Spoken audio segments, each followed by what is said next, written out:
Dan pemirsa, untuk mengetahui keseharian korban dan latar belakang keluarganya, kita terhubung dengan tetangga korban, Pak Wiratmoko. Selamat sore Pak Wiratmoko. Pak Wiratmoko, Anda tinggal tidak jauh dari rumah korban. Pada malam kejadian, apakah ada hal-hal mencurigakan seperti mungkin keributan pada saat itu, Pak Wiratmoko? Masalah keributan tidak begitu kedengaran, Pak. Kebetulan rumah saya dengan korban itu kira-kira 100 meter.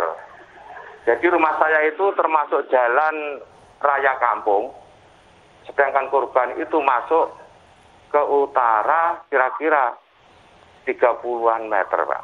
Baik, Pak Wiratmoko, apakah Anda mengetahui seperti apa keseharian korban, ataukah pernah mendengar ada mungkin korban cekcok dengan orang lain, tetangganya, kerabatnya, atau keluarganya, Pak? Kok untuk sementara cekcok dengan keluarga tetangga kok tidak pernah, Bu. Yang jelas Pak Bekti almarhum itu kebetulan dia itu agak sedikit kena stroke ringan. Jadi kalau beraktivitas itu biasanya sama nyonyanya yang memboncengkan gitu istilahnya. Kalau sementara untuk selama ini tidak ada dengan tetangga kok ada masalah itu tidak ada. Baik, sejauh ini sosialisasi korban dengan tetangga-tetangga di sekitar seperti apa? Apakah memang cukup aktif di lingkungan, Pak? Nah, untuk sosialisasi, ya itu tadi saya katakan Pak Bekti korban itu sementara jarang keluar rumah, Bu. Yang jelas dia itu kena gejala stroke tadi, jadi aktivitasnya lebih banyak di rumah. Dia kan pengusaha gamelan, jadi tiap hari itu ya sering, hampir tiap hari ada gamelan di rumahnya korban.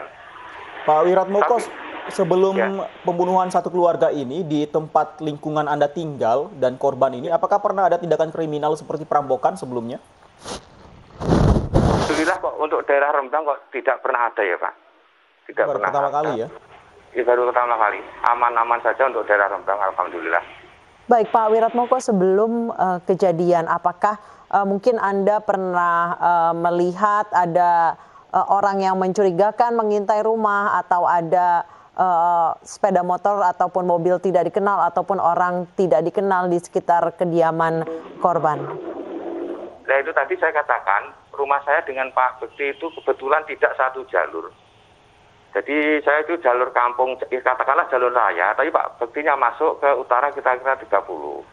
Tapi sebelum kejadian, Bu, saya informasikan, itu ibu korban, Bu Bekti itu sempat beli Indomie di warung saya. Kebetulan saya buka warung kecil-kecilan gitu. Itu beli Indomie sama anak saya ditanya, untuk siapa, Bu? Ini ada temannya Bapak dari Ngawi, Kabupaten Ngawi. Oke. Itu kapan, Pak? Pada saat malam kejadian? Kira-kira jam 3:30. Hari Rabunya berarti, Bu, ya. Hari Rabu sore. Rabu sore ya, Pak, ya? Iya, korban ditemukan pada hari Kamis ya, Pak, ya? Ditemukan meninggal dunia. Malam dini hari ya, Bu, ya. Baik, dari Rabu sore terakhir tetangga itu bertemu dengan istri korban. Apakah tetangga lain ada yang pernah bertemu dengan keempat korban, salah satu diantaranya, atau setelah itu rumah sepi, Pak? Yang jelas tidak ada yang pernah tahu, Bu. Yang namanya tamu dari Ngawi itu nggak pernah tahu. Tetangga itu nggak pernah tahu. Ini kan kemarin ya itu tadi, sebelum kejadian Bu Bekti itu belanja beli Indomie 6 bungkus sama aqua galon itu.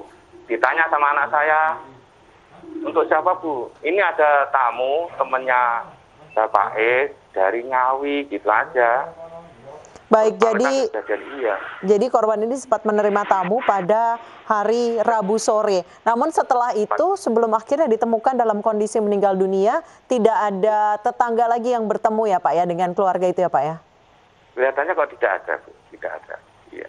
Baik, terima kasih Pak Wiratmoko, tetangga korban satu keluarga yang ditemukan terbunuh di rumahnya. Selamat, tetap sehat Pak Wiratmoko.